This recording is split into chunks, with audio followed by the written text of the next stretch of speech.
Mr. Callanan, you said, making a joke about possible competitors for the Commission election, that you are not interested in that job, that you are very happy with yours. Let me tell you very frankly that I think even if you were interested, you could not have a chance to be elected for President of the Commission. And you know why?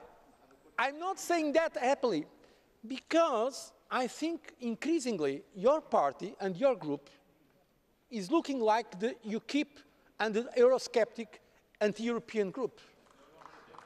And I start to have some doubts that you are going to be elected yourself in Britain if it's not Ukip that is going to be the first force in the British elections. Because when it comes to be against Europe,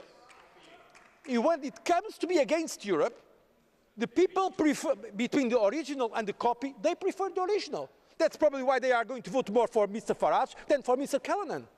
And this I don't say with any kind of satisfaction, because we have, even if we have some differences, we have worked in many areas very constructively with Conservatives, the British Conservatives and the Conservative group. We have worked together for the internal market, for reform. We have worked together against some kind of regulation. We have worked together in many areas, including free trade.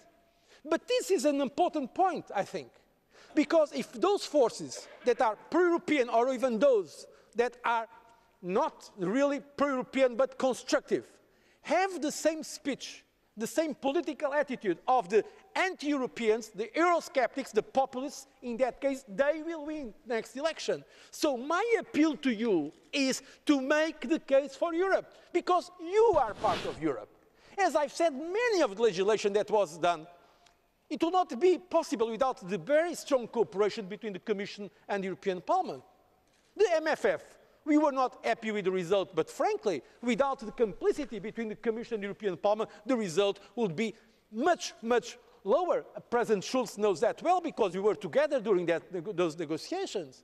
And I could give you many more examples. Mrs.